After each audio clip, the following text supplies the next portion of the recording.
And so I think that if someone is metabolically unwell, obese, wants to lose weight, wants to lose better, yes, you have to apply discipline and intention and some sort of, quote, restriction to your diet. But applying that discipline and restriction to food quality and restricting poor quality foods, that is the best investment I believe that you can make.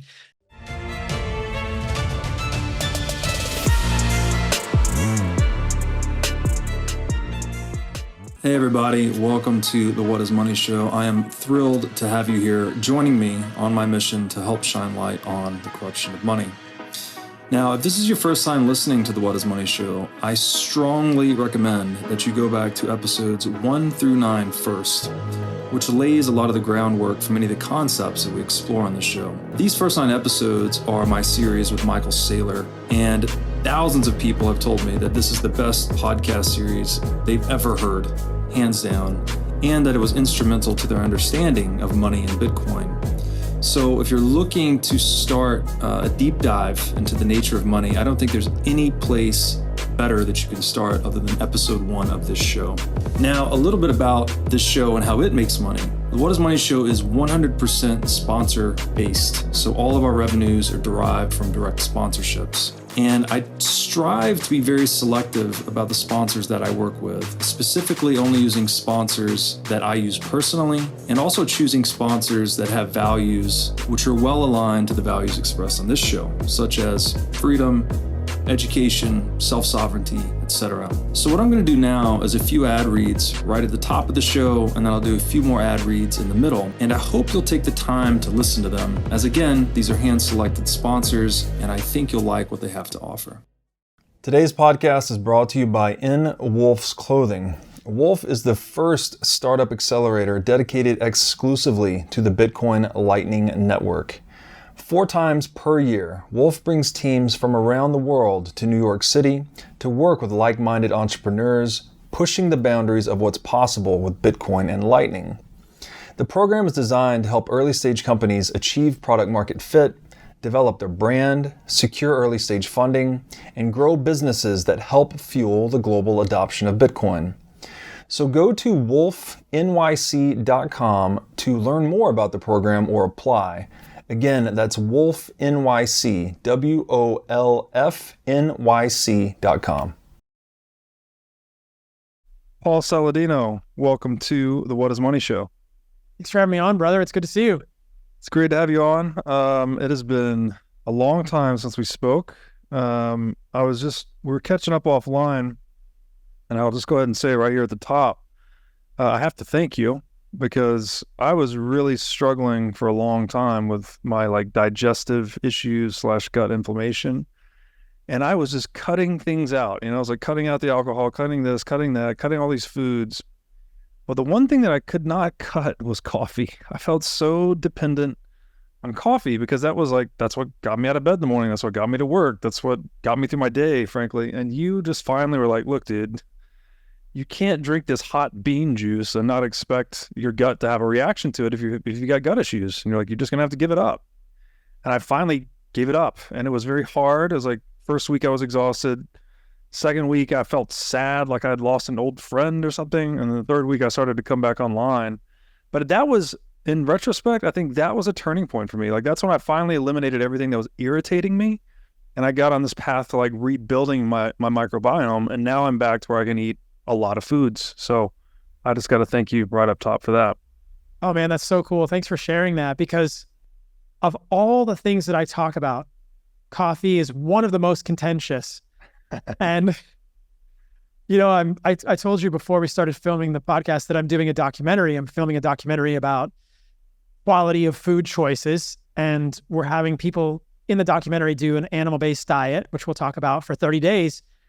And I asked them to cut out coffee. And that's been one of the most challenging things for them, is cutting out coffee. And I almost have a visceral reaction to talking about cutting out coffee on my social media. I just know it's not worth it. I can't do it because I'll get ratioed in the comments. More people will be like, I can't ever do it. But in the people like yourself who have gut issues that just won't go away. Yeah. It's interesting because over and over and over, I've heard 2 things. I've heard that their sleep gets better. Not surprisingly, caffeine has a long half-life, and a quarter of the caffeine that you drink in the morning, give or take, is still in your body when you go to sleep. So people's sleep gets better and their digestion gets better when they cut out coffee. Yes. And look, on the flip side, there are some studies, some would argue a lot of studies, suggesting that coffee might have benefits for humans, but it's definitely a two-sided issue because some people's guts really have issues with coffee. And if they can just pry the coffee out of their own hands, they're so much better. But you said it felt like you lost an old friend, and caffeine in coffee is so dopaminergic. Yeah. It's just very addictive. And this is the danger of coffee for a lot of people, is it's like, it is a dopamine fix first thing in the morning. And it's all associated, and it's very addictive. And people, oh yeah, I know caffeine is addictive. But when you understand the way dopamine works and how reinforcing that is, it's a big deal. And it can be negative for some people.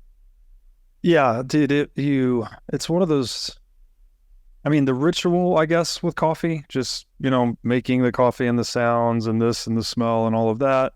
The jolt that it gives you, like in retrospect, it's a drug, right? You're addicted to a drug, basically. And, I don't know. I guess after you operate under that coffee paradigm for so long, you think there's no way I can't even have energy without this stuff, which is true for a while. It took me about 3 weeks to come back online. But after getting off of it, my energy is actually way better. Like, I have energy throughout the day. I used to get tired in the afternoon, like 20 or 30 minutes. I would be yawning often, like want to rest. That would happen almost every day. And I was drinking a lot of coffee, like 5-6 cups. Wow. And all that's gone, right? Like, I just have steady energy throughout the day. I wake up, which is actually really nice. You wake up and you're awake versus waking up and crawling to the coffee pot. I must have confess, I have gone back to matcha powder. I do use matcha powder occasionally as caffeine. That doesn't seem to bother me at all. Doesn't give me the jolt, and doesn't, I probably, maybe it affects my sleep a little bit, but I don't notice it affecting my sleep. So I don't know how you feel about matcha powder. I mean, it sounds like it's much better for you, right? Yeah. I think if it's not harming your gut, then that's a huge positive, right? That you can include something in your diet for, it sounds like, a significantly lower dose of caffeine or methylxanthines, these whole, category of compounds that are in coffee and mate and teas and things like that. But yeah, if you're at a lower dose and you're not affecting your stomach, huge win. Yeah, but it's interesting you describe. I mean, I just had this thought, like maybe the business opportunity here is coffee detox centers. I mean, I'm saying that kind of tongue in cheek, but it's like 3 weeks, man. Like, maybe I need to start a coffee detox center or like a retreat center. I think if I started a retreat center and said there's no coffee, no one would come. Anyway, it's super interesting, and that's such a cool testimonial. Yeah, thank you. Well, I just remember texting you, and it's like, it had to come from you, I guess. I needed someone to be like, listen, dude, like this, I was not going to let go. Frankly, I was not going to let go. I was like, I literally quit everything except coffee and meat. And I needed the wake up call. So thank you for that. The intervention. I had to do the intervention for you. I did not do this at the top of the show, so I'll just do a quick intro for you. You're the founder of Heart and Soil Supplements. You're also the founder of a new company, Lineage Provisions. And you really made a name for yourself, I guess, on Instagram mostly, right? As a proponent of the animal-based diet. For people that might not know what that is, animal-based, we've heard a lot of stuff about, as I have my bone broth delivered to me here, we've heard a lot about the carnivore diet recently. There are some people that take it. I was training with Sean Baker this past weekend, right? He takes it to the extreme. He eats just ribeye for the past 8 years, I think. But animal-based, I guess, it's a question. Where is animal-based on that spectrum, and how do you advocate for this diet, and for what reasons?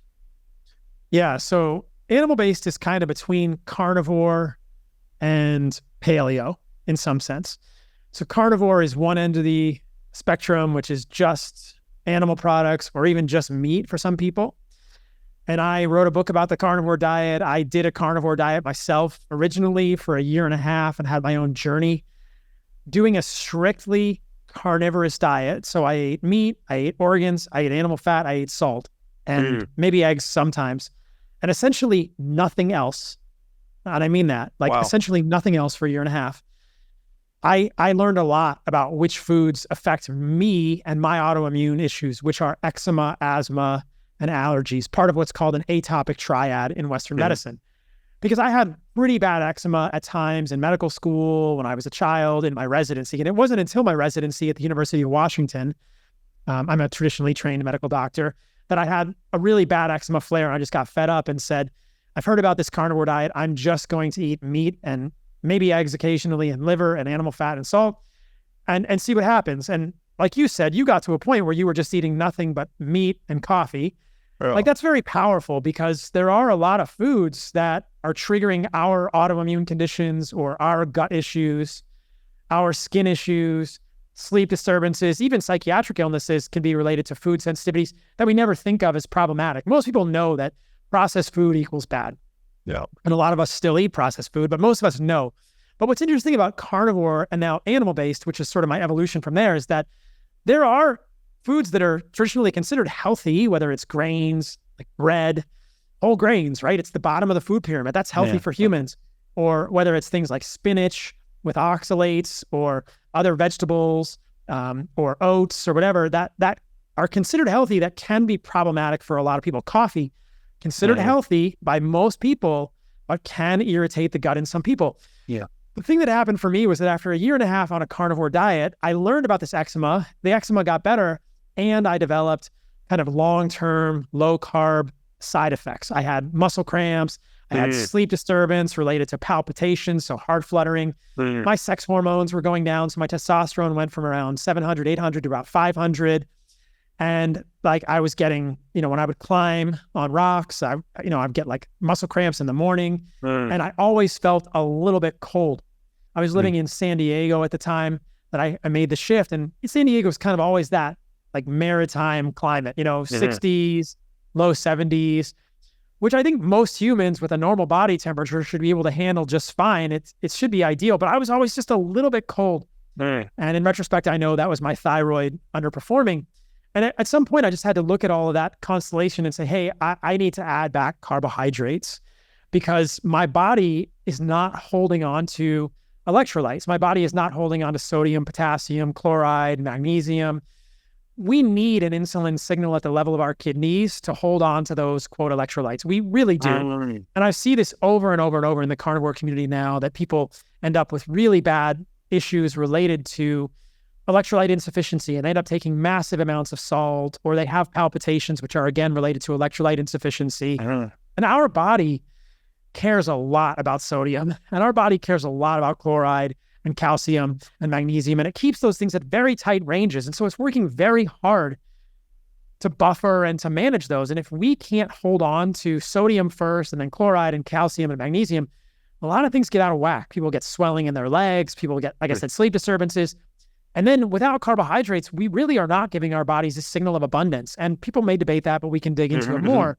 And you see things like sex hormones go down, and you see thyroid hormones go down invariably. Like, show me someone on a keto diet, I will show you someone with a lower testosterone than they have eating carbohydrates. And I will show you someone with a higher sex hormone binding globulin than when they're eating carbohydrates. SHBG, sex hormone binding globulin, binds up free sex hormones and decreases your free androgen index. So it decreases, both estrogen and testosterone bioavailability in the human body. And that goes up when you restrict carbs. So you have less of these sex hormones to do the things that they're supposed to do. And I will show you someone with lower than optimal thyroid hormones. And you have to look at T3 and T4. And so I added back fruit to my diet first, and then honey, and then raw milk. And I thought, okay, this is a good in-between space. Like, it's still not having grains, right? So I'm not having oats and wheat, and I'm still, saying that, like, I think a lot of the vegetables weren't really doing me a lot of favors. I still don't eat spinach. I still don't eat kale. I don't eat vegetables, but I am going to eat some carbohydrates. And I started with the fruit and the honey because they're more digestible. And we can talk about concerns people have with those things that I don't think are founded in science. But I've been eating an animal-based diet, which I just kind of thought would be a good in-between space for people. Still very low plant toxin load and very digestible for most people, but lots of nutrients from the meat and the organs, and then carbohydrates and minerals that I wasn't getting previously, alkaline minerals from the fruit and the fruit juice and the honey. So I think of an animal-based diet, and I wanted to characterize an animal-based diet as meat, organs, because I think organs are still super important. All the businesses I build are helping people get more organs in their diet. Meat and organs, fruit, honey, and raw dairy. That's the way that I just kind of arbitrarily created this thing called an animal-based diet, just so people can talk about that. Now, when I'm working with people, I mentioned I'm doing this documentary, and we're having people do an animal-based challenge for 30 days. I always say to them, the goal is to have the most varied, interesting, fun diet that you possibly can. But I think for a lot of people, an animal-based diet is a really good place to start. And some people end up still eating animal-based, but a lot of people can add back some steamed broccoli every once in a while. No big deal. Or they'll add back sweet potatoes. Or if they really love spinach, maybe they'll add back spinach. That's one of the ones I'm not a huge fan of. But and if they want to add back grains, they might add back grains with intention and awareness of the way they should detoxify those grains. If you look at human history, whenever we've eaten grains, only the last 15,000 years, we always fermented them and sprouted them. And our ancestors, our history, our predecessors knew, like, plant seeds are not easy for humans to digest. They have tons of anti-nutrients, and you really do need to detoxify them if you're going to eat them. Right. So now I kind of am expanding this perspective. And you and I talked about early before the podcast that I rebranded. I don't do the Carnivore MD thing anymore because I want to be more open-minded. And I celebrate when I know people who can eat sourdough bread and they don't have issues with it. It doesn't work well for me. Yeah. But I think that if people want to eat grains, understand that you should probably ferment those grains. So that's kind of the addition on top of the animal base. And then you start to look more like a Weston A. Price type of philosophy. These are all just, monikers that help us, shorthand what we're actually talking about. But I still basically eat animal-based. My diet, and I can take you through this. I'm rambling, but I'll take you through a day of my eating if that's okay. Yeah, please. Like, my diet is basically animal-based now. And I have had some experiments recently because I'm trying to always make my diet more varied. But I get up in the morning. I live in Costa Rica. I get up about 5 a.m. I have raw kefir, which is fermented milk from goats. And I have honey. That's a local honey. It's a raw organic honey. And I know the producer, so I know there's no pesticides in the honey. So I have milk and honey, or fermented milk and honey, before I go surf. And then I go surf. And when I get done with surfing, I surf for about 2 to 3 hours every morning. It's like my favorite thing in the world. It's why I live in Costa Rica. Amazing. It gets me sunlight. It gets me grounding. It's circadian rhythms. It's everything. I always bring some juice in the car for after I surf. So I'll drink some watermelon juice, or what other kind of juice? Cantaloupe juice, whatever juice I've made, because I want to rehydrate and I want some carbohydrates after I just exerted myself to replenish glycogen stores. Then I drive home and I will make a burger, or I'll make meatballs, or I'll have some ground heart, or I'll eat some steak. But I have some meat, kind of like mid-morning. I'll eat some meat and I'll eat some organs, whether it's a little bit of fresh or raw liver and a heart I eat every day. Then I'll have usually a little bit more juice, and I'll make some fresh squeezed orange juice. And then a little bit later in the morning, I'll have more milk and honey. And then in the afternoon, I usually have a snack, which could be some cheese, some raw cheese, some more fruit juice, maybe a mango or some other fruit, maybe a little bit more meat. And then at dinner, I have kind of the same as my breakfast. So again, I'll have a steak, or sometimes I vary the meat, but it's often grass-fed beef. If I can find good quality lamb, I'll vary it with some lamb or some buffalo. Maybe I'll have a steak. Usually I have organs in the morning, so I don't necessarily eat organs at night. And I'll have maybe some fruit juice or some more fruit, or maybe some more raw milk with honey. So it sounds kind of repetitive, but it works for me. And if you look at the macros, I eat about 300 plus grams of carbohydrates a day, and people's eyes kind of get real wide when I say that. But I just, on my podcast, which is just the Paul Saladino MD podcast, I just shared my blood work. I share it about twice a year. My fasting insulin is 3.6, I think is the last one. My hemoglobin A1C is 5.3. My fasting glucose is 87. So there's no evidence that that's harmful for me at all. My uric acid is 4.3. All of the things that people say will happen if you eat fruit or fructose, none of them happen to me. and none of them happen to humans in general when you do those things. And I think there's a lot of misconception there. Now, to be fair, I'll say that not everyone needs 300 grams of carbohydrates a day. But I do think that for most humans, And there's an asterisk there. For most humans, getting some carbohydrates, probably at least 100 grams a day, will give your body that signal of abundance, which will allow your thyroid to work, your sex hormones will not decline, your electrolytes will be better, and you'll just feel better overall. And that's also reflected at the level of stress hormones, because we will see, and we know this from the literature, cortisol goes up when you restrict carbohydrates too much. Glucagon goes up, catecholamines, epinephrine, norepinephrine, which are also, that's noradrenaline and adrenaline. That's the synonyms of those things. So all your stress hormones go up when you restrict carbohydrates. But look, if you're not exercising 2 to 3 hours a day, you may not need 300 grams of carbohydrates. Some days I eat 400 grams of carbohydrates. But it's just, I think that people don't understand that, like, you can scale it. So I would say for most people, between 100 and 300 based on your activity level. And not everybody wants to do fruit and fruit juice that much. We can talk about other options there. I eat probably about 130 to 150 grams of protein a day. There's pretty good evidence from bodybuilding literature that even if you're a strength athlete that's not using exogenous hormones, 0.8 grams per pound is essentially more than enough protein for humans to build and hold muscle. So beyond 0.8 grams per pound, I'm 165 pounds. I'm not as vertically gifted as you are. I'm about 5'9". I wish I were a little taller, and I weigh 165. I'm about 10.5% body fat. I've shared my DEXA scan in the past. So that's a legit body fat measurement. That's very lean. Yeah. And my visceral fat is essentially vanishingly low. Even though I eat tons of fruit. And then I would say for fat, I probably get around 120 to 130 grams of fat per day.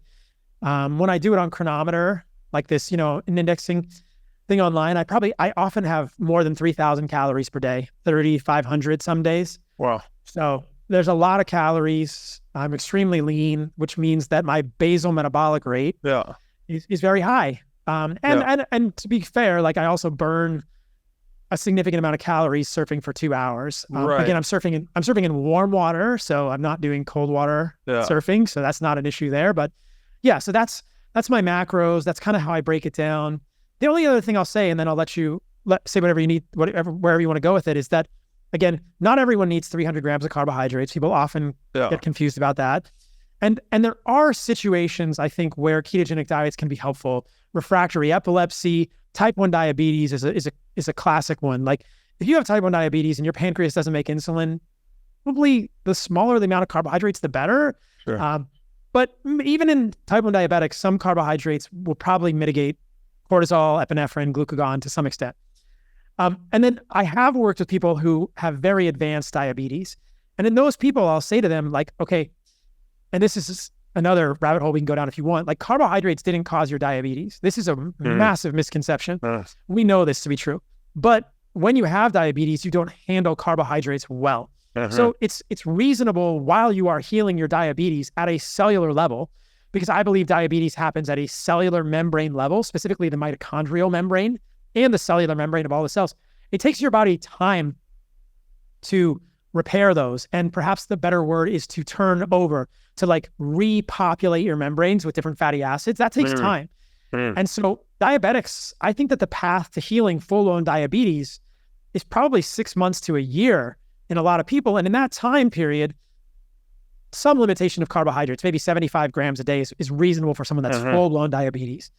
But if your audience is mostly, young people that are more or less healthy, then I think that neither of those conditions apply. And, 100 to 300 grams of carbohydrates a day based on activity level is a good place to start. About 0.8 grams of protein per pound of body weight, with generally being goal body weight, with animal protein being much more valuable than plant protein. We know that it's more valuable. And I'm assuming people understand that I'm an advocate for animal versus plant protein. And then fat, I think if you go too low on fat, your sex hormones will decline. So I think anything less than 30% of calories from fat is going to cause issues for people. But somewhere between 30 and 45% of your calories from fat, I'm just giving people guidelines, is reasonable for most people. But I think that, and I'm rambling, but I'll just say this because I think this is a valuable point also. If someone is listening to this and they want to lose weight, there are sort of two strategies, right? you can restrict carbohydrates or you can restrict fat. And I think restricting fat works better for people because if you restrict carbohydrates, you end up in the ketogenic camp, which has all these downstream effects long-term, thyroid, sex hormones, and these things. But it's very effective to restrict fat if you want to lose fat. And this is kind of a throwback to, the 1990s and the 2000s. Don't go too low on fat if you want to lose fat, 30% of calories. But realize that if you want to lose weight, you can restrict carbs or fat. But I think if you restrict fat, your hormones will be better off long-term, presuming that you're getting enough carbohydrates. I just said so much, man. I'm going to pause and let you take us wherever you want. No, it's super valuable. So in I guess high level for you, someone that's engaging in 2 to 3 hours of extreme physical exertion per day. Moderate. Serving's not that extreme. Okay. Sorry. Moderate. You're getting like 1/2 calories from carbs, then 1/4 from, not calories, but this is grams, right? So 300 grams carbs, you said 150-ish protein, 150-ish fat. And then like 130 fat. Yeah, a little less than 130 fat. Yeah, something like that. Yeah. So that's interesting. And then I would assume that is based on your lifestyle, right? If you're not surfing for whatever reason, if you're traveling, you're probably eating less carbs, I would imagine. Well, if I'm traveling, I'll actually usually eat a little less fat. But yeah, I could eat less carbs. I think if I'm traveling, I probably would eat less carbs, maybe 250 or 200, because when I'm traveling, I'm still active. Yeah. I'm still going to the gym, but yeah, the carbs will come down a little bit when I'm traveling, and then the fat. Yeah. So definitely that. And then some people also have asked questions about maybe latitude matters, and I'm at the equator. I get a lot of sun. Lots of influences there. It's interesting. So another thing you said there, it just sort of clicked for me because I did have to go carnivore for quite a while to basically eliminate a lot of foods, and started gradually adding things back, and I guess healing my gut or myself at a cellular level. But that was a long process. And I think as a result of eating strict carnivore for so long, that my carbohydrate metabolism may have gone offline to some extent, because that's when I started to add things back. It's like carbs were bothering me. It's almost like the dam analogy, right? Like the dam's leaking and you plug one hole and something else springs a leak. I felt like I had fixed one thing, but then all of a sudden my carb metabolism was an issue. And then so that over the past year, I've been figuring that out. But, through trial and error and working with some good people, it's come back online. So that 6 month to 12-month timeline you described, I think makes sense. Or not that I had diabetes per se, but I was having carb intolerance basically. But now I have a good carb tolerance again. So there is hope for anyone that's going through that. Yeah. When you restrict carbohydrates, I'll just say this, when you restrict carbohydrates too much, you do develop physiologic insulin resistance. That's part and parcel with ketogenic diets. And we even see this in pregnant women. If they fast for too long, they become physiologically insulin resistant very quickly and can fail a glucose tolerance test, just because the body, it sort of puts the carbohydrate metabolism on the back burner pretty quickly when you stop eating carbohydrates. And it takes your body 24 to 72 hours to unmothball, pull out of the attic all the enzymatic systems to process carbohydrates. So some people who are eating very low carb or ketogenic, when they start eating carbohydrates, their blood sugar just goes wild because they haven't had carbohydrates and the body doesn't know how to process them. And so it takes a day to 3 days to get back online. And then after that, you're totally fine for most people. It sounds like it took a little longer for you, but yeah, it can be a process where your body hasn't seen it. Yeah, and there were some supplements that helped me. There's one from Pure Encapsulations called Glucofunction that helped. It was just for carb metabolism. Berberine was helpful for me. And potassium citrate was something else that was recommended. So, if anyone's ever going through that, feel free to reach out. But I'll tell you, you mentioned sourdough too. I must say, the pinnacle of that journey for me was eating freshly baked sourdough bread. It wasn't from the store. I was actually at Adrian Grenier's place in Austin, and his wife had made some for us, and it's like the culmination of that journey from not being able to eat carbs at all to being able to eat bread again was so good. And it's possible for some people, you know. I'll just tell a quick story for me. I have tried, because I mentioned I tried to incorporate some foods, and I think that I've been very humbled sort of over time about bioindividuality and how different humans are. Because I don't really tolerate a lot of foods well. I tried to eat white rice, and I didn't just eat white rice. I got like organic rice, and I fermented it. I soaked this white rice, and I soaked it for like a day or two at 78 degrees Fahrenheit in a pH of 4 because I put apple cider vinegar in it and lemon juice, and I rinsed the rice like crazy, and then I would pressure cook the rice, and I would still kind of feel like the rice gave me brain fog. And I was like, okay, whether it's my detoxification pathways or the mold toxins, like white rice doesn't make me feel optimal.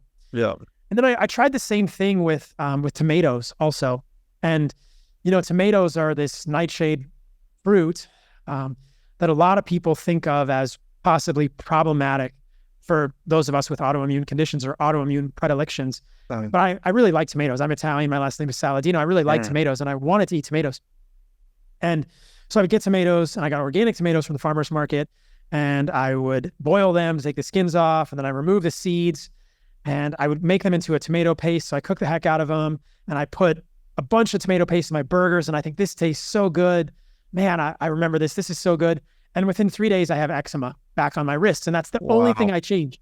So this is just speaking to the fact there's bioindividuality, and I'm so stoked that you can eat sourdough bread. And if I eat sourdough bread, I still get like a brain fog. I don't feel great. But that's the beauty of this, is that if you want to eat grains, ferment them. If you want to eat rice, process it properly, detoxify it. If you want to eat tomatoes, take the skin off, take the seeds out. A lot of people can do it, but some people just can't, and they're super sensitive. And for whatever reason, I mean, who knows? Who knows where this comes from? Is it my genetics? Is it the way I was raised? Is it other things that happened to me when I was a kid? I had a lot of antibiotics as a kid. My parents are both doctors. I was heavily over-medicated as a child. We all end up in our adulthood, and some of us are very conscientious and we want to be healthy, and we're all kind of playing with a different hand. Right.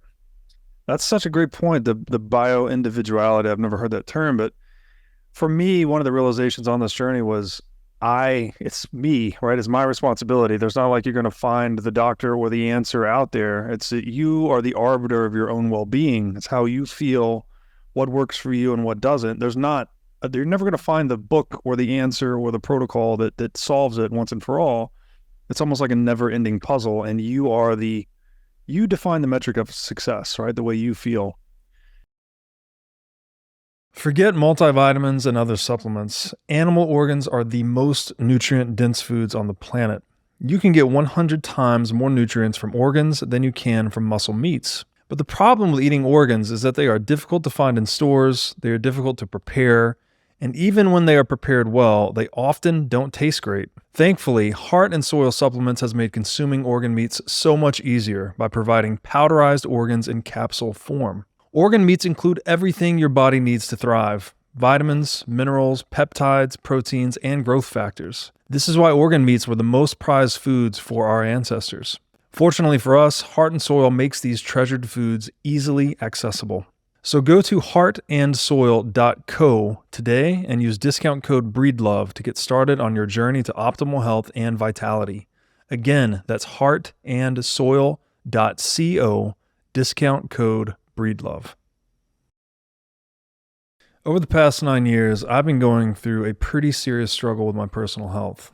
It started with a sharp pain and stiffness in my hip after a lifting injury, which I later learned was related to some pretty extensive inflammation in my gut. Then I developed an autoimmune issue, and soon I was having joint pain all over, skin irritations, and all kinds of digestive issues.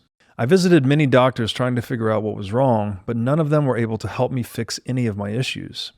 I eventually started to see an energy healer with whom I had some limited success, but it wasn't until I started working with the biohacker Anthony DiClementi last year that I was finally able to start making real progress on my healing journey. Anthony spent a lot of time with me learning about my specific situation and worked with me to adapt a custom health plan to address my needs. Anthony has served as a personal biohacker for celebrities, billionaires, and professional athletes all over the world. Besides helping people like me overcome health issues, Anthony and his world-class medical team also help guys that just want to optimize their cognitive performance, guys that want to pack on some muscle, and guys that just want to get shredded. Anthony keeps a tight book of business and is selective about the clients he brings on. To apply for Anthony's biohacking services, text BREEDLOVE to 847-943-7221. Again, To apply for Anthony's biohacking services, just text Breedlove to 847-943-7221. We mentioned travel, and I think we should talk about that a little bit, because you have been posting some really cool travel hacks. Because obviously this diet, okay, it sounds amazing. I think most people like these foods more or less, but difficult perhaps for those that are traveling. But you've done a few tricks, like I saw a video of you traveling with coconuts, for instance. Could you talk a little bit about that, like how you maintain the animal-based diet on the road? Yeah. We'll just start with that. So the coconuts are interesting. I'm really picky about my water. So I am so picky about my water that I don't want to I would prefer not to just bring a stainless steel water bottle and drink water from a water fountain at the airport, but you could totally do that. But I thought, I really like coconut water. And what if I could bring a coconut on a plane? Because you can bring fruit on a plane, most places.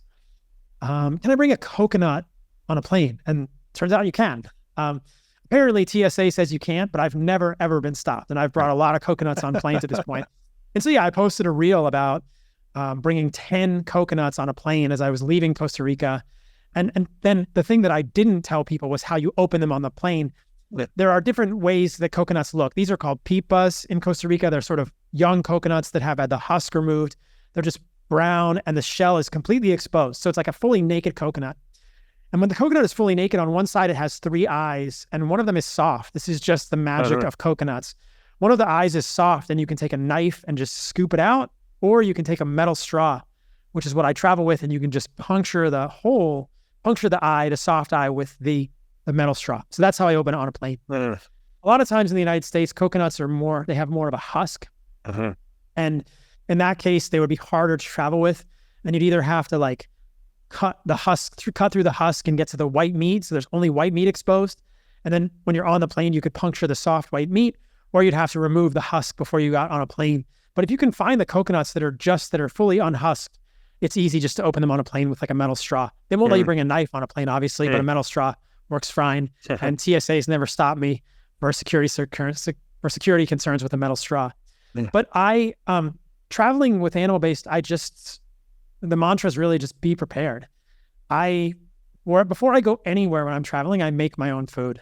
I think that what you were mentioning earlier is the fact that no one is coming to save you for your own health, and that it's like health sovereignty. Yeah. And I want to be sovereign with my own health. And so I don't rely on anyone else to make me food when I'm traveling. I don't rely on restaurants to be able to make food unless I've fully researched it and know that they're not going to cook with sea oils, or that I can get a steak. But, but for instance, this weekend, I might go up north in Costa Rica to see a friend, and I'm going to bring my food. Like I might just go for 24 hours, but we're probably going to go to dinner, and I don't know what the restaurant's going to have. Right. And I don't know if that restaurant's even going to serve a steak. And if they do serve a steak, great, but I'm not depending on that, which means I'm going to make all of my food, or I'm going to stay somewhere with an Airbnb with a stove, and I'm going to bring meat or go buy meat and cook it when I'm there. So I am taking matters into my own hands, and I'm being prepared. A lot of people struggle with that or don't have time to do that, which I think is kind of I think it's kind of a fallacy, right? I feel like if you prioritize something, you make time for it and you can do it. Exactly. It's just about personal priorities, really, ultimately.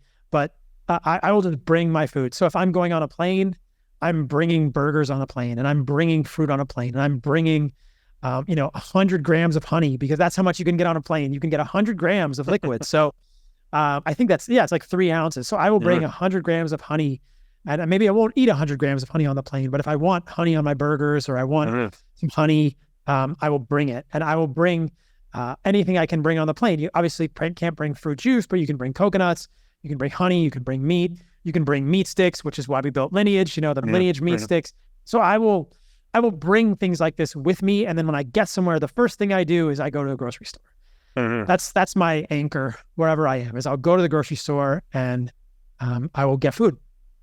And then I will, like I said, I will stay somewhere with a kitchen, because if I don't have a kitchen, how am I going to cook for myself? I'm going to a conference. I'm going to a conference in Texas, in Dallas, at the end of May. And they said, "Hey, do you want to stay in the hotel?" Heck no, I don't want to stay in the hotel. Like I want to cook.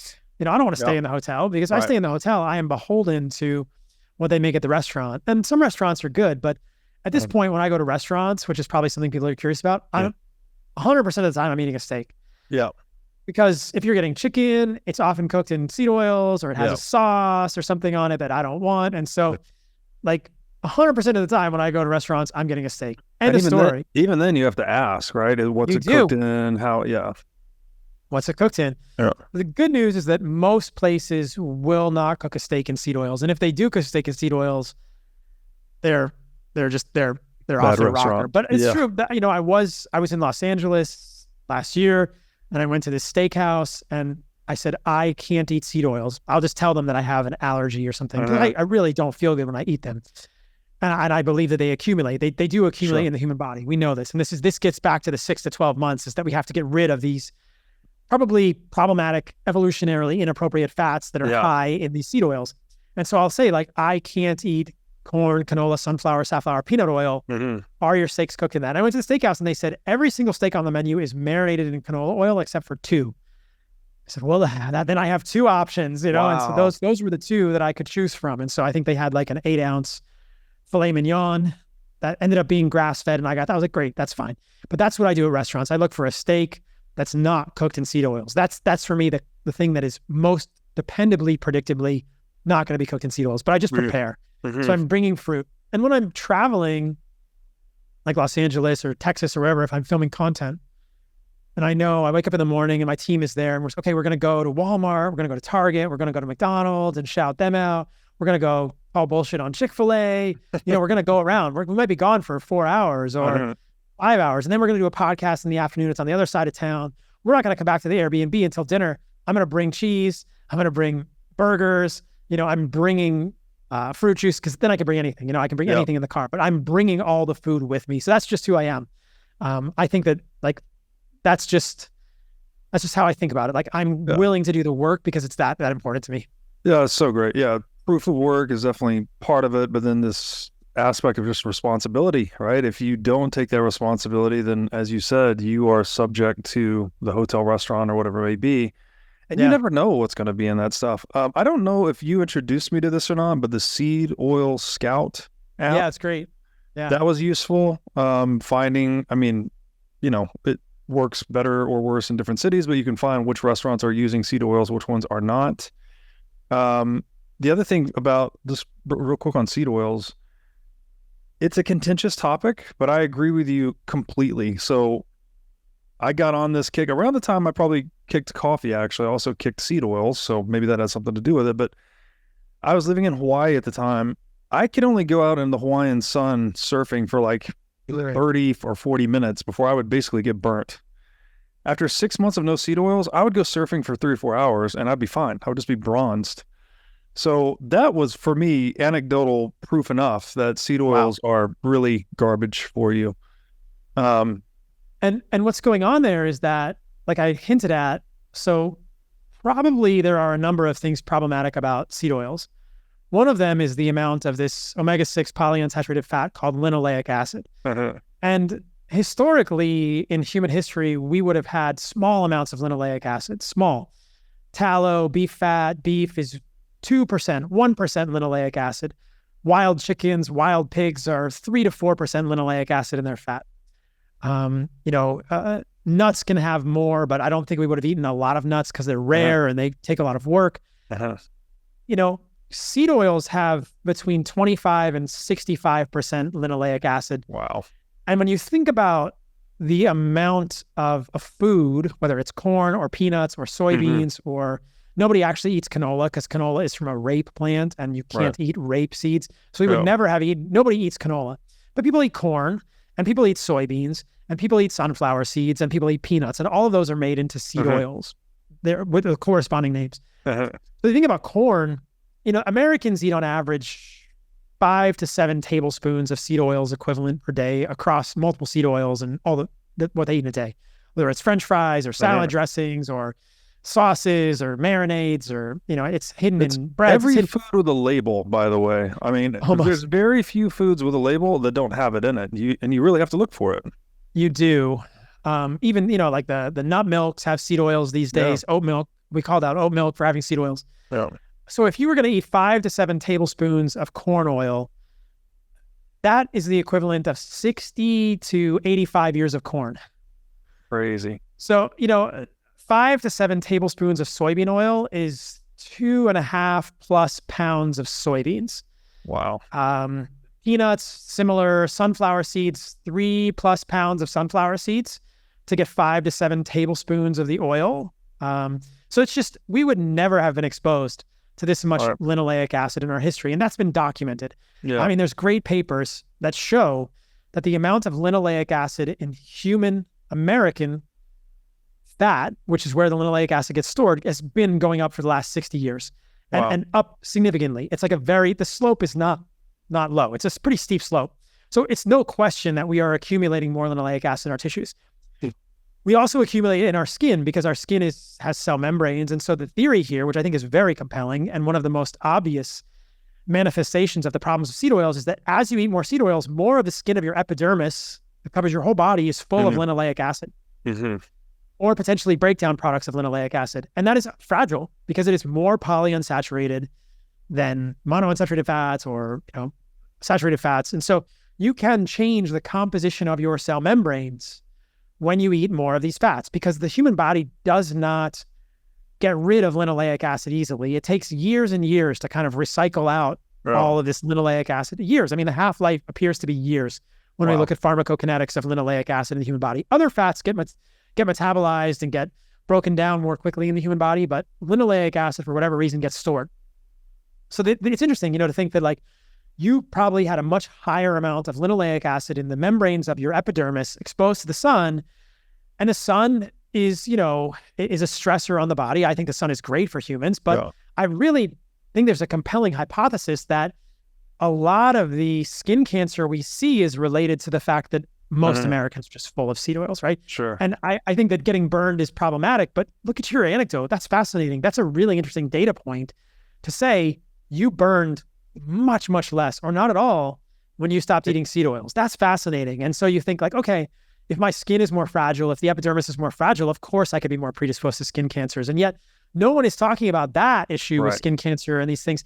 They're only talking about put your sunscreen on. And then people are not really talking about the potential harms of sunscreens, the chemicals found in sunscreens, which are absorbed through the skin, excreted in the poop and the pee, some of which have been the subject of lawsuits related to cancers. So yeah, the seed oil thing is problematic. And so we mentioned this earlier, I think with diabetes, again, it's this hypothesis, and we, are still trying to understand how this happens at a molecular level, but I think there's compelling evidence when you look at this, that excess linoleic acid and excess breakdown products of linoleic acid in the membranes of the mitochondria lead to proton leak across the intermitochondrial membrane. They lead to other issues that could be at the root of metabolic dysfunction in, impaired signaling in the fat cells. And so I think that that's potentially what's going on for humans is over time, doesn't happen overnight, and if you look at the literature on seed oils, you actually see that acutely linoleic acid improves insulin sensitivity.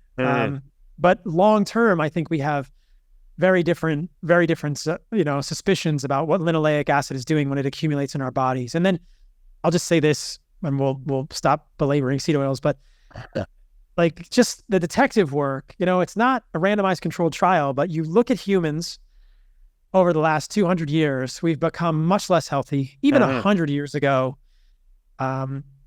almost all the fat that we ate was animal fat. Right? So you think, if this is fascinating to me, 1905, 98% of the fat that we ate was tallow, which is beef fat, butter, and lard from pigs that were not fed corn and soy.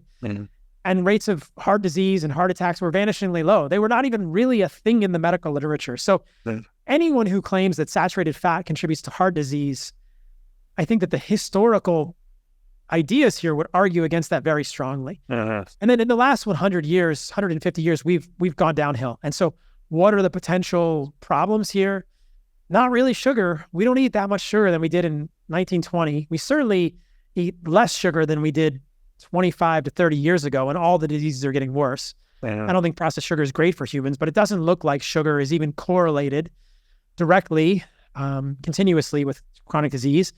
You could say pesticides, yeah, but really pesticides haven't been as big an issue for, maybe the last 30, 40 years. Glyphosate is like a 1990 type of phenomenon.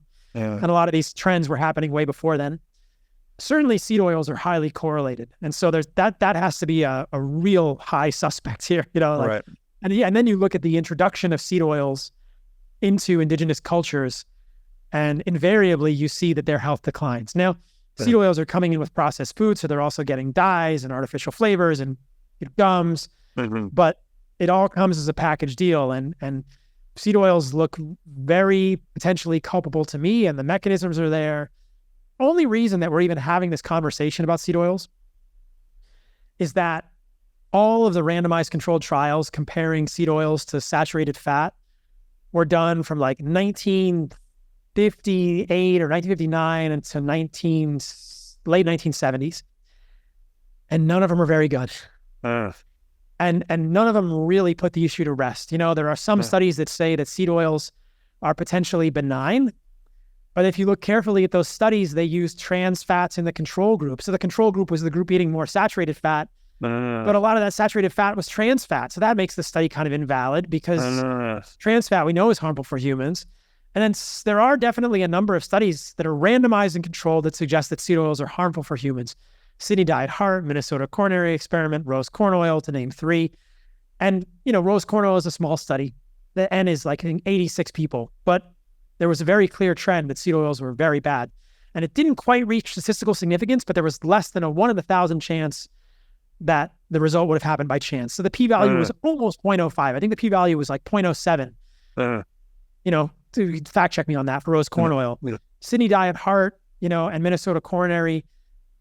Seed oils don't look good, but then they're not perfect studies. They were done 50, 60 years ago. They're impossible to control for all the variables, people going in and out of the hospital. It's just, the data is muddy.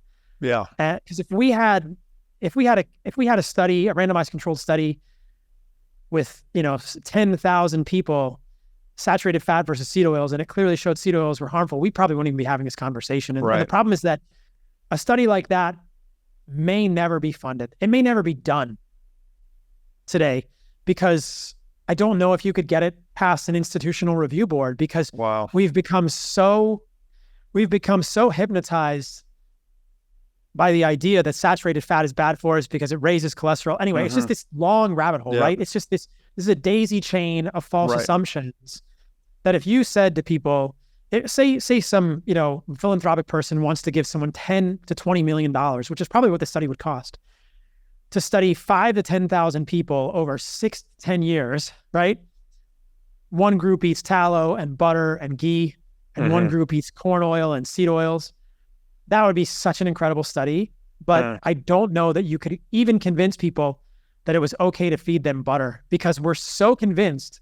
Even though, as I said, historically, these fats were not associated with cardiovascular disease, we've become so hypnotized that we're kind of locked into a corner. I don't know that study will ever be done.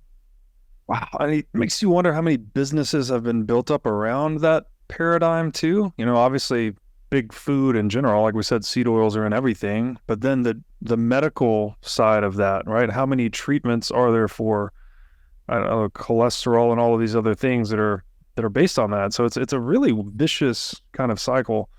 But again, it's not just my anecdotal evidence is not the only one. I've heard many people say that their sun tolerance has gone way up, many other benefits basically. But I guess the crux of the thesis is, as I understand it, these substances are gunking up the metabolic machinery, right? You're putting,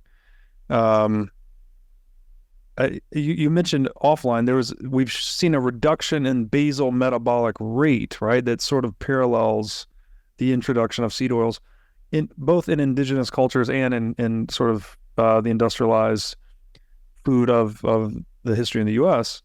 So it's not so, I guess this will take us to the next point, this whole calories in, calories out paradigm and how that can be dangerous, right? It's not enough to just think in purely quantitative terms that if I expend more calories than I consume, then I'm, quote unquote healthy, or, I can lose weight or gain weight basically by balancing that ratio. But there's a distinctly qualitative dimension to the food you eat as well. It's not just calories in, calories out. So it's perhaps not that we're eating too much, but rather that we're eating toxic foods, frankly. And I think you said you're working on a documentary about this as well. Yeah, I am. I think food quality is king, and I think calories in, calories out is a model that misleads people into ignoring food quality. I don't think you can get, and the research would support this, it's very difficult to lose weight long-term unless you improve food quality. The laws of thermodynamics seem to hold in our known observable universe. If you restrict calories, you will lose weight, but you will also have what's called adaptive thermogenesis, where your thyroid will turn your metabolism down and you will start burning less calories, and it's essentially a race to the bottom.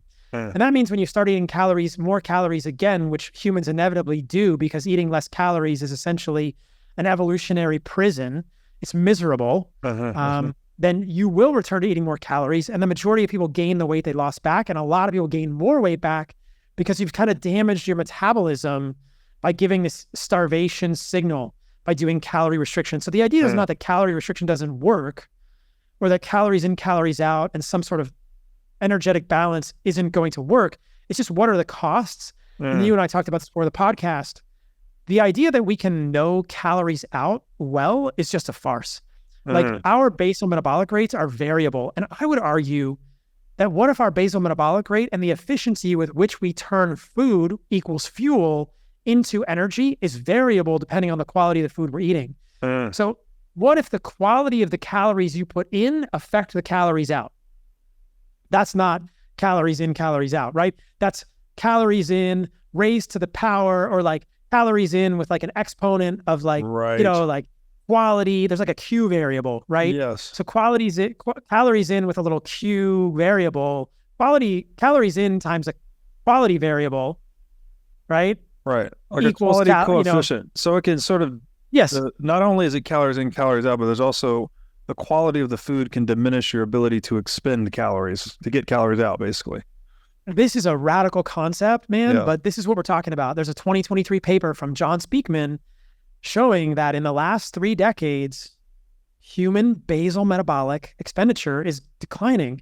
And that doesn't mean that's basal metabolism. That's not exercise. It's not humans are exercising less, because we know that humans are exercising more. But at a basal metabolic level, we are burning colder over the last 3 decades. And I think that if there were better data available going back in our history, we'd see that it's even more pervasive than that. It goes back more than the last 30 years. It goes back 100 years.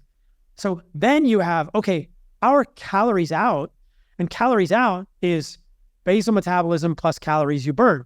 So calories in, calories out, but calories out, basal metabolism is going down. Why? Because of the Q because of the Q code, the quality coefficient affects your basal metabolism on the other side as well. And I think that's the hypothesis that needs to be honestly considered. And if that's the case, and it would look to be, I think there's a great argument to make there. It's a very compelling argument. Then calories in is not calories out. And if you don't account for food quality, you will fail. And my concern with calories in, calories out is it leads us to the false assumption that I'm going to eat a brownie today. I'm going to eat donuts tomorrow. I'm going to eat, a croissant the next day, and whatever type of, indulgence you want the next day. And I can just exercise more every day or eat less of other foods, and it's not going to be a problem. And it doesn't work that way if those foods contain things that accumulate in our bodies that affect calories out, that are essentially quote unquote metabolic poisons. And that sounds like hyperbole, but if you look around, I think it begins to jive with what you see in the world. There's also evidence that a lot of people who are obese don't eat a ton of calories. I mean, think about people that who are really obese.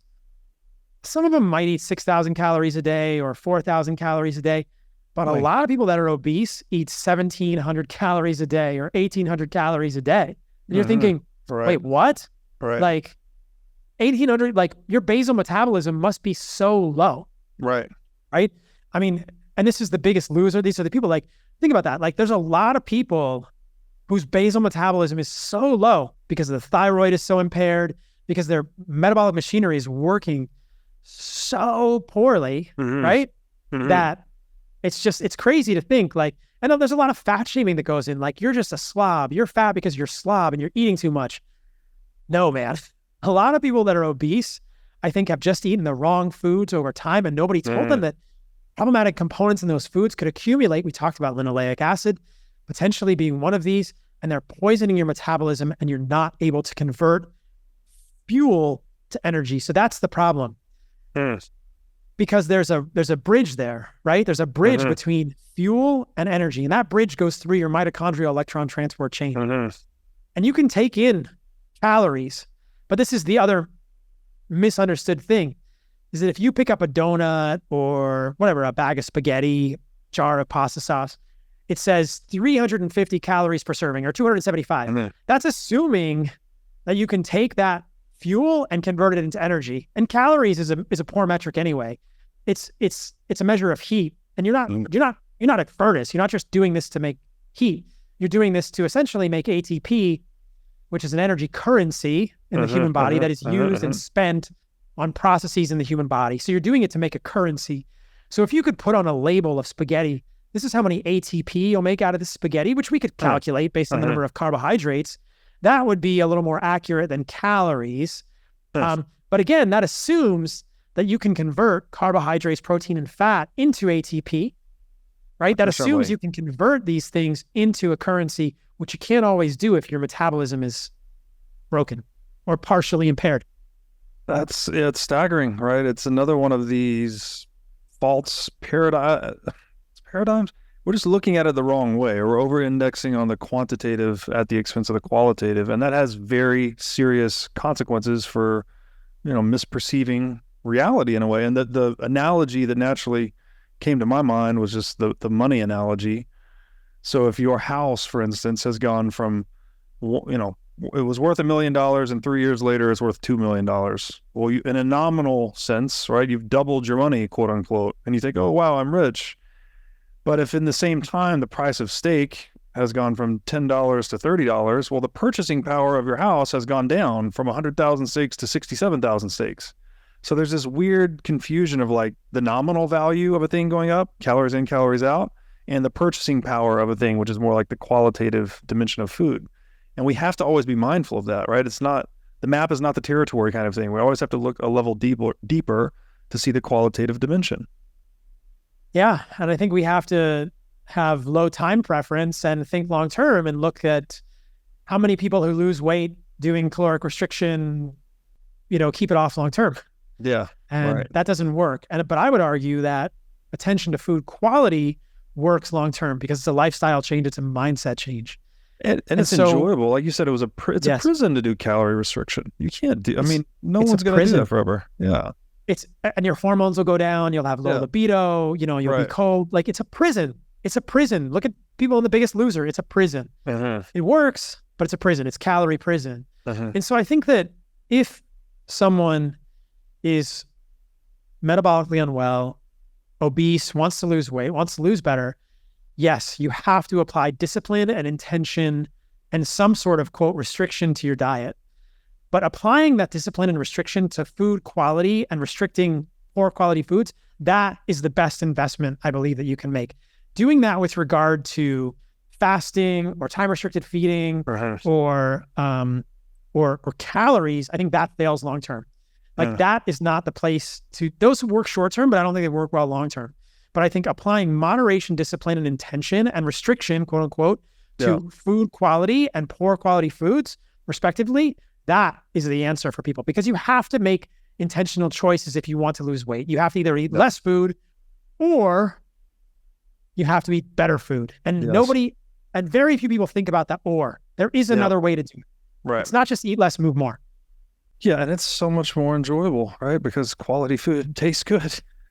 And you feel better and you want to live your life. And this is the other piece that I'll mention. In the health space, I disagree with people who say start with exercise. They say just get moving. And I think no.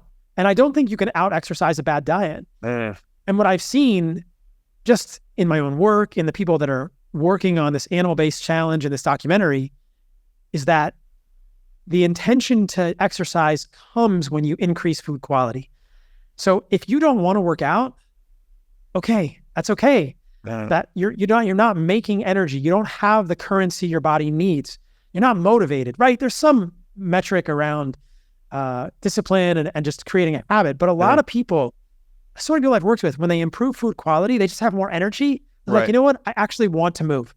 I actually want to move. It doesn't even have to go to a gym and do a bench press. You just want to go for a walk after dinner because you have energy. You feel lighter.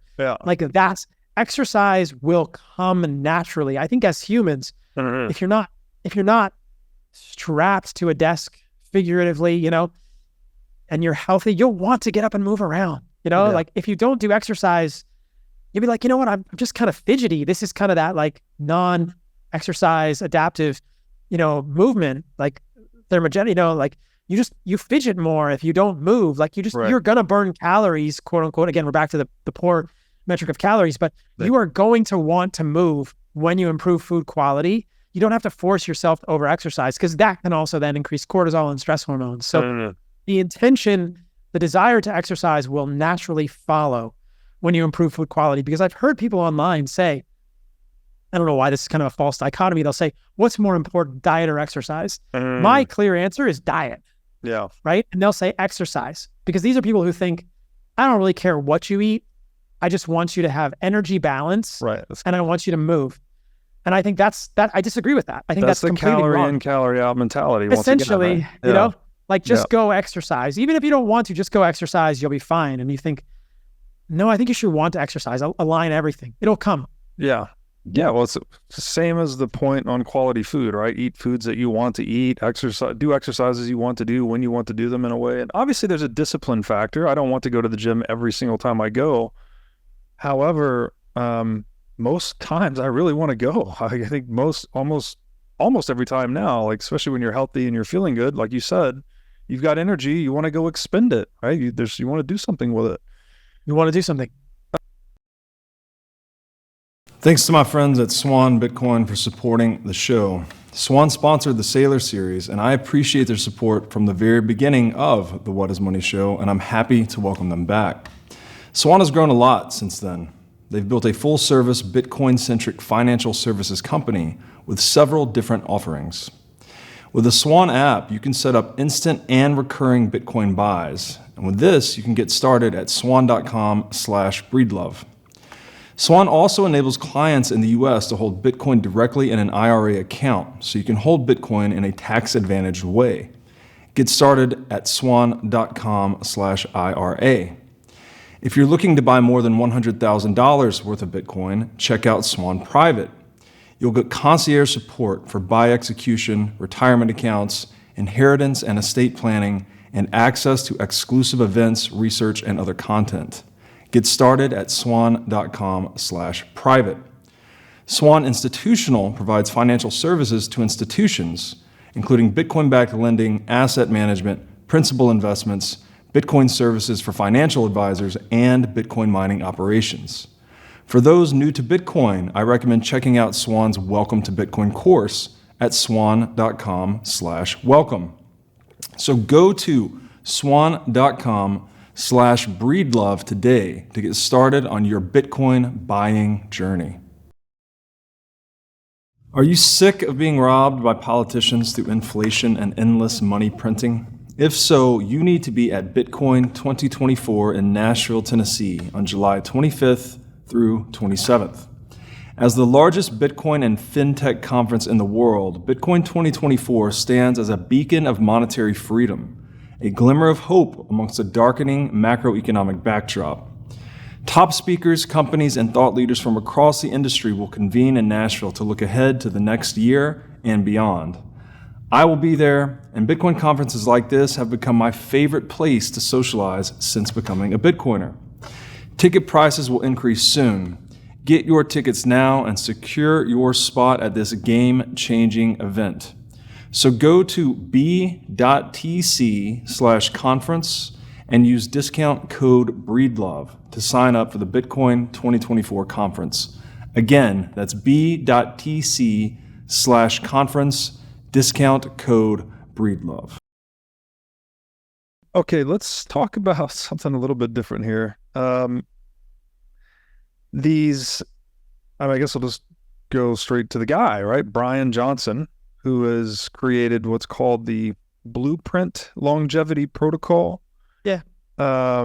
He's become somewhat well known for engaging in this very expensive, sophisticated form of, I don't know if this is biohacking. I'm not really sure what you would call this, but he's basically trying to extend his longevity. He claims to be the most tested man in history about different dimensions of his well-being.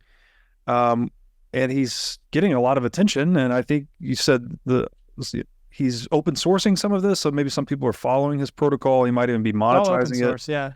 So what are your views on, I guess, longevity protocols in general, and Bryan Johnson more specifically? Yeah. So this is interesting. John Speakman, whose research I mentioned earlier about decline in basal metabolism, has also done research looking at metabolic rates. And what he's found is that across species, dogs, mice, and humans, higher metabolic rates are associated with longevity. And this kind of makes sense when you think about it. If you're able to convert more fuel into energy, your metabolism works better. Your engine works better. You have more currency on the back end. Yeah. That makes sense that you would live longer, because that's really one of the foundational things of life. You have to be able to turn, basically, right? That is life. Yeah. It's turning food into energy. Yeah. That's life. Yeah. So if you can do that better, you're going to be healthier. And people think, no, if I turn more food into energy, or if I make more energy, I'm going to get fat. And that's the opposite. People that are obese can't turn the food into energy. They store the fuel, right? They store the macronutrients. You store the carbohydrates. You store the fat. If you were converting that fat into ATP, you wouldn't be obese. So the problem is not that you have extra energy or extra ATP, it's that you couldn't make the ATP. What bothers me a little bit about this blueprint longevity approach, and I think Bryan is a really sincere, interesting person, but I don't think he's been challenged enough about his actual protocol. What bothers me about his approach is it pretty clearly lessens your ability to do those things and is negative from an energetic standpoint. How do I know that? He has told us that his body temperature is 96.6. Normal body temperature is 98.6. So he's 2 degrees cold, which is pretty directly linked to thyroid activity, and it's linked to metabolic rates. Because John Speakman, as we said, has also noted that basal body temperature is declining in humans because our basal metabolism is going down. So your basal metabolism goes down, your body temperature goes down, you're not making energy as efficiently as you could. This is all part of the same continuum. So why is Bryan Johnson's body temperature going down? Because he's practicing caloric restriction, because he's limiting protein, because he's fasting, connected with the caloric restriction, and I think because he's limiting carbohydrates in some sense. Connected with this, he's also losing weight to some extent. I think his weight might have stabilized now, but his thyroid is impaired, so he must take a thyroid hormone to be euthyroid. He says he's been on thyroid for 20 plus years, but if he did have a thyroid that worked before he did this protocol, he would need to take a thyroid hormone now. He's admitted that he needs to take testosterone, so his sex hormones are going down. It's just the same story, right? And a lot of it mimics the story that I had when I was in ketosis and limiting the abundance signals coming from carbohydrates. He's even more intense doing caloric restriction and all these things. So his body temperature is low. His sex hormones are declining. And I think that visibly he's doing things that are hiding the fact that he would not look healthy if we're not doing those things. So he's open about these things. He's very candid, which I appreciate. But he's also spending thousands of dollars a month on cosmetic treatments for his skin. And I don't know how often he does it, but I would say at least quarterly, he gets fat injections into his face. And the reason he's doing that is because when you're calorie restricting to the degree that he is, he would become gaunt. And I think that, to me, this is a little disingenuous. Again, I appreciate him as a human. I've emailed with him. I think he's very intentional. I don't think he's intending to mislead people, But this does strike me as disingenuous that like he's spending thousands of dollars, if not tens of thousands of dollars every month to look differently than the way that his body would normally look.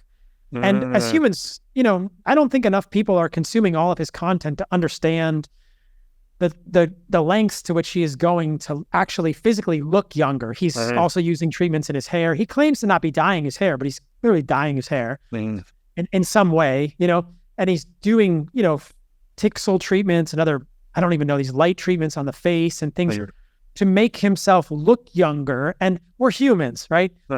Main thing we're going to see about someone is, does he look young? Well, his face looks young. It looks younger than it could. But again, like it's kind of in some ways augmented and he's literally injecting things into his face like fat. So his face is not going. And that's not supposition. He's posted about that. But again, my concern is that his protocol is open source and I think people will do it and be harmed. And then the other thing that kind of bothers me is that when I've emailed with him, he said he was not open to, I think he said tribal debate. He's basically unwilling to defend the scientific basis of his blueprint protocol, a vegan diet, a calorie restricted diet, a intermittent fasting regimen. Oh, it is vegan as well. He's no meat. It is vegan. Yeah. It's a vegan, I didn't know that. Wow. It's a calorie restricted vegan diet practiced in a constricted feeding window. Yeah. And the other piece of the equation is that he's taking 111 pills per day. So he's taking 60 supplements. And interestingly, a lot of the supplements he's taking are compounds that have been associated with longevity that are found in meat, right? He takes creatine, he takes vitamin B12, he takes vitamin K2, and he takes taurine. He also takes alpha-ketoglutarate. All of these compounds occur in meat. Many of those compounds occur exclusively in animal foods. Yeah. So I think that the whole idea, there's so many things that are kind of questionable about it that I would just love to have respectful conversation with him regarding, but he's unwilling to do that. You know, he's unwilling to have actual scientific conversation about the protocol. And he kind of bases all of the repute of his approach on the fact that he's testing his organs and they're aging backwards or something, which is not really true because, you know, just because you have a VO2 max doesn't mean that's going to affect you have a good VO2 max doesn't mean that that's going to affect your longevity. Yes, it helps, but this is not the same as aging backwards. You can't just test your heart and your ears and your eyes and say, see, I'm anti-aging my organs. Like getting healthier in general, cutting out processed food will improve the health of his organs, but that doesn't mean he's going to live a long time. The other thing that he does is this Dunedin Pace aging score. And that's essentially it. Because really, we don't have any way to predict how long we're going to live as humans. And to imagine or to suggest that a not entirely validated rate of aging score means that your protocol is unquestionable or infallible, which is kind of the position it seems like it's in, that rubs me the wrong way. And for what it's worth, there are a lot of people in the health space, myself included, that have achieved Dunedin Pace aging scores that are essentially the same as his, with protocols that are completely different. You know, I eat tons of meat and I eat tons of carbohydrates and I don't fast and I don't have an eating window and I go in the sun. And I don't take 60 supplements, you know? Right now I take a methylated B vitamin and creatine. That's it. You know, sometimes I take desiccated organs from hardened soil. So like there are lots of ways to achieve this. And I think at fundamental level, we have to admit that pace of aging scores are interesting, but they're just they're nascent, you know, they're in their infancy. They're not fully validated. We don't really know what this means. And I think that what he's doing is interesting. And I don't think the general public is educated enough about science to understand how it could be misleading and potentially harmful. Because, I mean, calorie restriction, right? You're declining sex hormones, affecting fertility, definitely going to affect females' menstrual cycles, increasing stress hormones, lowering body temperature, going in the face. It doesn't, like, all of the research doesn't jive with me. And that makes me think there's something wrong here. There's something wrong. It's, I mean, kind of back to the theme we just touched on, where there is a certain danger at taking things at face value, right? Whether you're thinking calories in, calories out, or dollars in, dollars out, or even this, you know, where he's literally face value in this case, right? You're injecting things into your face to look healthier, to outwardly represent that your protocol is what you say it is. And then the measurements themselves, it sounds like, you can either achieve similar results or there's some arbitrariness in terms of what you're actually measuring. Yeah. So yeah, and what's he's spending like $2 million a year? That was the big thing that he says he's spending $2 million a year. And to be fair, he's doing a lot of things right. Yeah. He's prioritizing his sleep. I don't know if he's thinking about light. He's prioritizing his sleep. He's completely cut out processed foods.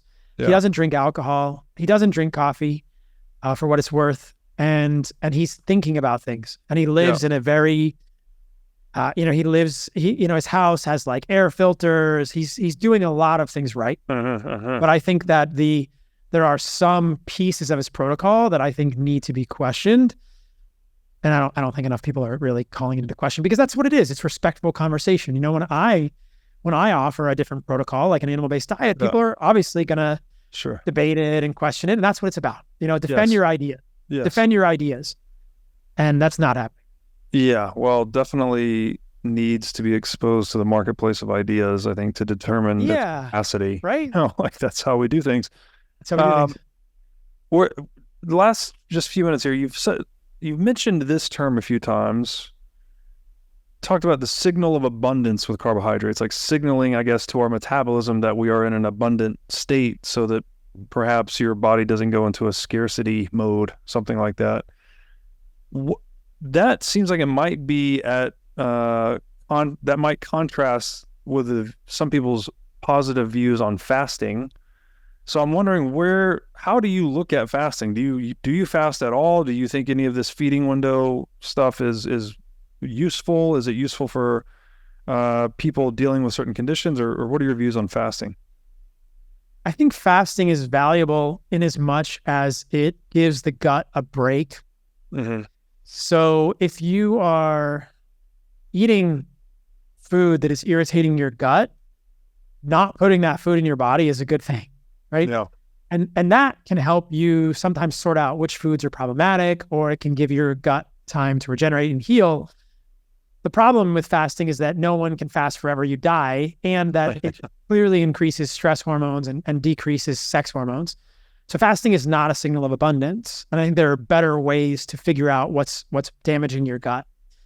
But I think that sometimes for people, if they're putting in the wrong foods, you're going to increase endotoxin, lipopolysaccharide in the human body, which comes from dysbiosis and overgrowth of the wrong bacteria in the gut. So yeah, sometimes there are some positives to fasting, but I think overall it's a net negative for humans. And that's the way I think about things increasingly, is this net positive, net negative, or net balance. And, some things clearly net positive for me. Meat, organs, net positive. Fruit, net positive. Vegetables, I don't know, probably individual. I think for some people, vegetables are net negative. For some people, they're probably net zero, net balance. I think, grains, if they're properly fermented, can be net zero for people, or maybe net positive. But I think for other people, they're net negative. But fasting is net negative, I think, for humans. Some benefits, but I think net negative most of the time. I don't think you need to fast to improve your health. And I think that a lot of the claims about fasting are just fabricated. It's just, I don't know where people get these ideas of fasting. And here's the other thing, that there's a couple of pieces of fasting that need to be really brought to light. You do not need to fast to do cellular house cleaning. The idea that fasting is the only way or the best way to get autophagy is false. Autophagy is happening all the time. And the alternative perspective, which is almost never considered here, is that sometimes autophagy is damaging. And sometimes autophagy is an indication that you've done increased cellular damage. So guess what?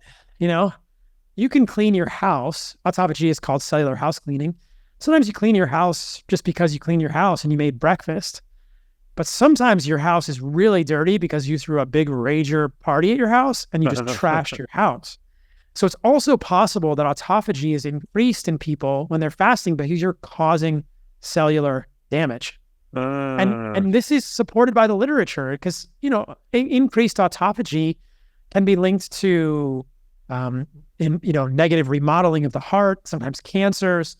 It's not a good thing to have unlimited autophagy. It's not just like, oh, my house is so clean because I'm doing so much autophagy.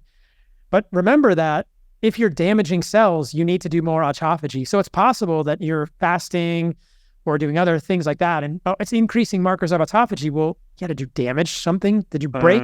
You have to clean up. You just broke the vase. Your son just threw a baseball in the house, and you broke a vase all over the floor. Now you have to do more house cleaning. But that wasn't a good thing. So the notion that you need to do fasting for autophagy is just bollocks. It's not supported by the literature. And there's lots of literature that you're doing autophagy all the time, and that foods and nutrients can trigger autophagy, like glucose triggers autophagy in some models. So eating sugar triggers autophagy. Okay. Wow. So it's much more nuanced than just house cleaning good, more house cleaning better. There's negative, there's sometimes it's too much, sometimes it's the proper amount, but the idea that you need fasting to do cellular house cleaning is completely false. So I think that fasting is net negative. It's just a stressor for humans in general. It's more cortisol, it's more glucagon, it's more epinephrine. It's not good for humans. That's very controversial, but I think that I would love to have respectful conversations with people who feel differently. Connected with fasting is caloric restriction. Now, if you actually look at the literature, the studies that show that fasting is beneficial do not control for hypocaloric diets in people that are fasting. I'm not familiar with many or even any studies on fasting or time-restricted feeding that show benefits unless people are restricting calories. So this often gets muddied. So is calorie restriction beneficial for humans? Possibly, but possibly not. I think calorie restriction is also net negative for humans. But again, in animal models, in mice, in rats, in worms, a lot of these models are fed garbage. They're not fed. I don't know why this is the case, but why are rats not fed what they eat in the wild, right? Why are rats fed a chow diet? Probably because what they eat in the wild is not standardized. We have to standardize their food. But guess what standardized rat chow is? Guess what standardized mouse chow is? It's essentially the equivalent of standard American diet. It's like McDonald's, Burger King, and Hardee's and Chick-fil-A put into a chow pellet. That's a standard mouse rat diet. Yeah, if you restrict calories, if you give rats the equivalent of less Chick-fil-A and McDonald's, they're healthier. Right. No shit, Sherlock, and we also know this. If you're obese, if you have insulin resistance, eating less food of any food, regardless of quality, will improve your insulin sensitivity in the short term, but it doesn't work long term. And we talked about why. So this is the guy with the Twinkie diet. He said, food quality doesn't matter. I can improve my insulin sensitivity by eating Twinkies at a calorie deficit. Yes. Calorie restriction, eating less crappy food improves insulin sensitivity. I don't think anyone believes that's the answer long term. So food quality doesn't matter if you're doing calorie restriction. But again, where are your nutrients coming from? How are you affecting thyroid and sex hormones? What is the long-term outlook on this? In the short term, food quality doesn't seem to matter. But in long term, it's a huge variable that is never accounted for, or very rarely. So yeah, you can improve your insulin sensitivity by eating less food. You could eat donuts, right? You could eat, say your body is going to burn 2,200 calories. You could eat 1,600 calories a day of donuts and get, quote, healthier. But any human thinking about this is going to realize where are your nutrients coming from? Long term, that cannot be good for humans. You have to eat other food, and you're not going to be able to eat 1,600 calories of any food for the rest of your life because your adaptive thermogenesis is going to happen. You will eventually start slow down your weight loss. There's a really fascinating study called the Minnesota Starvation Experiment. So we talked earlier about the Minnesota Coronary Experiment. The Minnesota Starvation Experiment, I believe, was done in World War II with conscientious objectors. And they wanted to see what would happen if they gave people 1,700 calories a day. And the results were catastrophic. So for months and months, people ate 1,700 calories a day. The results were catastrophic. People can look up the results of the study. People had long-term, it took years for some people to resolve anxiety, depression, psychiatric illness, food hoarding, digestive issues, low energy, low libido, infertility. The long-term consequences of significant calorie restriction, I think it was 30+% calorie restriction for these people, were catastrophic for humans. So hard on. Why are we surprised? These people are essentially starving, Can I ask you one? So just anecdotally, I've done some longer fasting, but the ones that I've when I would do like a 24-hour fast, I would notice myself feeling good the next day, almost like a little bit more vitality or energy, perhaps. Is that just because your digestive system is not as much energy is being directed towards digestion, so you get a little energy boost, or how would you interpret that? A couple of possibilities here. If you measured your adrenaline and noradrenaline, epinephrine, norepinephrine, these are catecholamines. These go up when you do that. So this is part of the lipolysis response. So one theory here is that people may feel better when they fast because they're kind of getting like stress hormones. Right. You know? Okay. You ever taken like a glucocorticoid like prednisone or something? Some people get a little manic when they take cortisol or prednisone, or some glucocorticoid like cortisol. Sometimes steroid hormones, specifically cortisol, and derivatives of cortisol, give people a little bit of mania. But definitely epinephrine. I recently had an allergic reaction to something I put on my skin. I had a botfly. So you know what botfly is? It's like this, it looks like a little bee, but it's not cute at all. It's a little fly that lays a larva in your skin, and then you get a worm growing in your skin. Oof. Yeah, it usually happens in the Amazon, but somehow I got it in Costa Rica. I had this bump on my wrist, and I was like, what is that? And then I squeezed a little worm out of it. So I had a botfly on my wrist. It's the only time it's happened. I do live in the jungle, basically. And I put an herb on the wound. And I think I had an allergic reaction to that. And I ended up going to an emergency room in San Jose, and they gave me epinephrine because I was having an allergic reaction. It didn't really help long term, but I've never had an epinephrine injection in my life. I never had I never had an allergy to bees. I never had an EpiPen, and stuck it in myself, but I got an epinephrine shot, and it was like, oh, you could feel like, whoa, like you can feel your heart rate, and you're just like, you're jammed. It's like, it's basically the way it feels if you're lead climbing and you fall, or you're in traffic and someone cuts in front of you and you're like, it's a startle response. This is epinephrine. These are catecholamines that are released in your brain and your body. So these go up when you're fasting, and they're stress hormones in many ways. So it's possible that that's what's going on. And there's a lot of theories about this, but I think that is one explanation. It's also quite possible that you felt better because you're just resting your gut, right, in conjunction with the epinephrine and the cortisol. It's all part of the picture. So it's very hard to tease it out. Sure. And again, I said, in your situation, when you were dealing with this gut stuff, I don't doubt that resting your gut for 24 hours was probably a good thing. But, there are other things. There's other variables in there too. Right. So, what? Okay. Last question on fasting. If you're trying to cut fat, one of the hallmarks of, I guess, fitness that I've always abided by is you should do cardio fasted in the morning, basically, if you're trying to lean out. Do you think that works or no? No, I don't think so. I think you're just going to increase your cortisol. It's going to be more stressful. Gotcha. Yeah. And you notice this if you're surfing in any water, and this is just my lived experience, but I think if people lived in cold places, when I used to be carnivore, or I would fast in the morning before I would surf, I was so much colder in the water. So much colder, right? My metabolism is not working. My thyroid is like, whoa, breaks. My reverse T3 is high, right? But if you eat before you go in cold water in the morning, you're so much warmer. And people say this all the time. They do ketogenic diets, they get cold. They restrict carbohydrates, they get cold. They fast, they get cold. You're cold because your metabolism is down, right? Your body temperature is down. Your basal metabolic rate is down. It's all of the things that are working against really what your ultimate long-term goal, which is vitality and longevity and all these things. Now, again, there's pluses and minuses, but this is my argument that these things are often net negative in a lot of people. I'll just finish up on caloric restriction because it's interesting to me that, in worms, in C. elegans, if you do calorie restriction, they live longer. But in order to live longer, they go into this state of suspended animation called DAUR, D-A-U-R or D-A-U-E-R. It's called DAUR. Basically, they just shut down. And I think it's again, C. elegans versus a human. You've got, millions and millions of years of evolution separating us.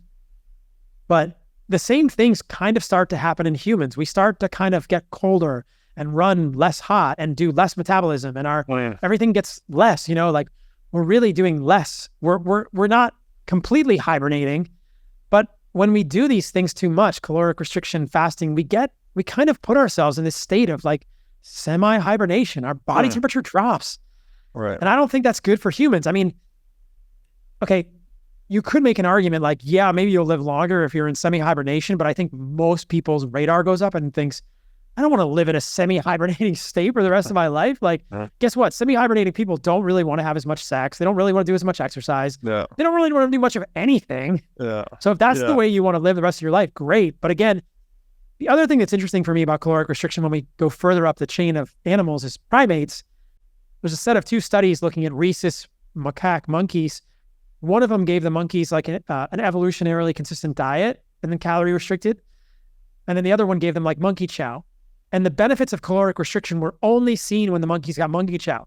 No true benefits of caloric restriction when the control group is eating normal monkey diets, which is like fruit, leaves, depending what this primate species eats. And so that's interesting. And the last thing I'll say about caloric restriction is that in the animal studies that have been done, the benefits of caloric restriction may be linked to increased saturation changes within the membranes of cells. So what I mean by that is when you do caloric restriction in C. elegans or mice and rats, you can look at their cell membranes and their mitochondria and they become more saturated.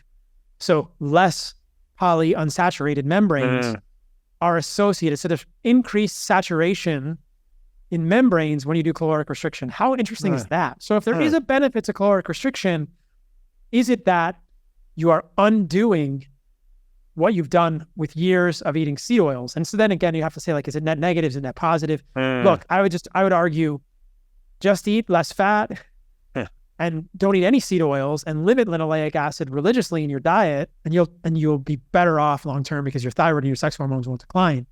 But the caloric restriction fasting thing is very fascinating because there is evidence that caloric restriction is beneficial in some species. Yeah. In humans, it's questionable, maybe calorie trial, but those people were sort of obese. But yeah, if it works, does it work in humans that are eating a healthy diet, and does it work potentially by reversing the damage of seed oils? Maybe. Or excess linoleic acids. That's all something to think about. So cool. So yeah, I mean, the old saying, quality over quantity, right? Applies in a lot of domains, it sounds like. I think it does. That's the key. It's all about quality. It's all about quality. And again, don't let perfect be the enemy of good. Sure.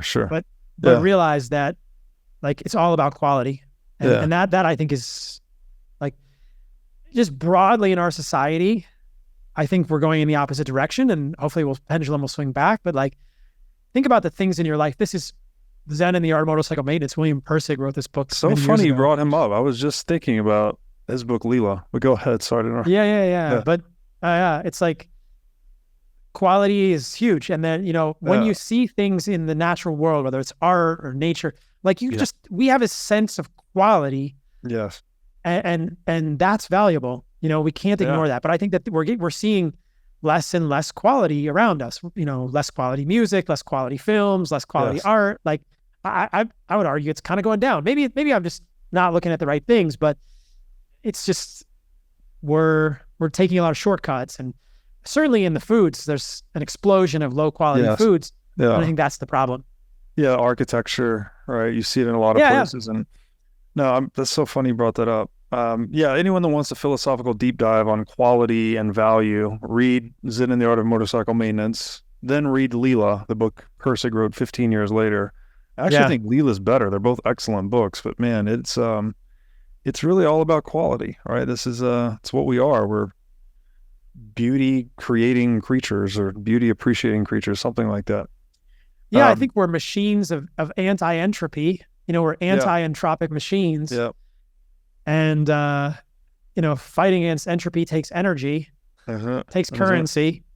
And if we want to produce things that are high quality, we have to put intention into them. And that's what Persig says, is that if a human is going to create something that's high quality, it requires intention and attention. Yeah. And so that's back to the traveling conversation. If I want good quality food, I have to pay attention to it. Yes. That's If an you excellent want, point. yeah, you have to pay attention. You have to put intention and attention into your food if you want high quality food. That's just the way it is. But if you don't, you get low quality food, right? Yes. No, that's a beautiful point. I'm reminded here too, I just have to mention it, but Michael Saylor made the point in our first conversation that wild animals are more beautiful, right? Because they're actually contoured against the challenges of nature. Whereas you look at that same animal in a zoo condition and they're a little bit diseased, kind of weak looking, or sad. And so, yeah, there's something about, I don't know, taking responsibility and pushing yourself up against the real world as it is and pursuing quality and beauty and all of these things. It's a beautiful thing. Yeah. That's what it's about. Yeah. Paul, dude, this has been awesome. I really, again, thank you for helping me on my journey. And I'm sure I speak on behalf of millions of people. Most people in the US, I don't think have been educated on what a quality diet and lifestyle looks like. And thanks to the magic of social media and people like yourself, the message is getting out for some people. So I hope so. Yeah. Yeah. Where can people find you on the internet? Paul Saladino, MD, everywhere. So at all the platforms, I'm Paul Saladino, MD. Fantastic. We'll link to that in the show notes. And thank you again. Yeah. Thanks, brother. Enjoyed it.